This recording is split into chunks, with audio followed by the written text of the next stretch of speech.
Hello everyone, today let's learn Lecture 2, Network Reference Model.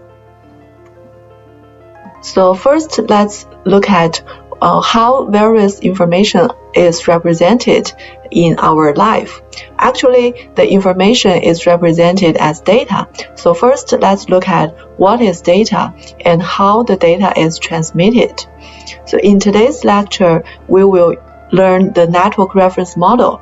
Actually, we will divide the network into several different layers, and we will use the network reference model to understand the life of the data. In detail, we will learn how the data is transmitted in the sender and how different layers operate on the data and how the receiver receives the data. So now let's begin part 1. Applications and data. So first, what is application? Actually, every day we contact with these applications.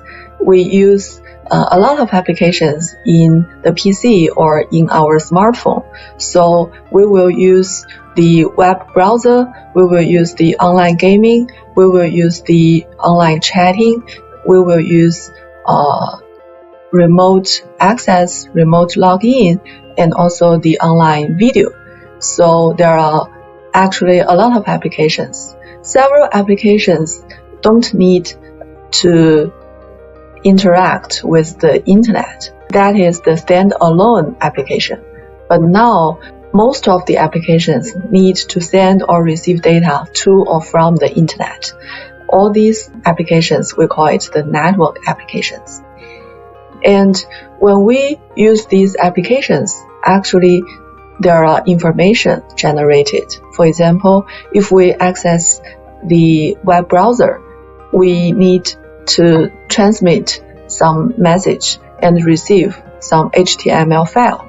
And if we use the online game, we need to transmit some command to the server. If we watch the online video, actually there are videos downloaded from the server. So all these text, pictures, and videos are all information representation modes.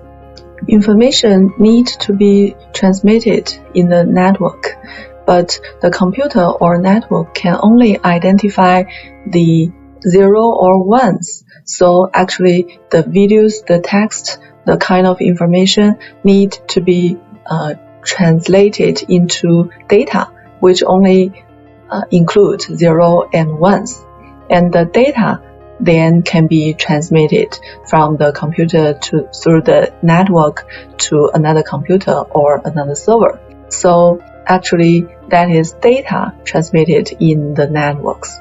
And people cannot directly understand the 0 and 1s. So actually as a receiver, the computer should also translate the 0-1 data into the video or text, which format people can understand.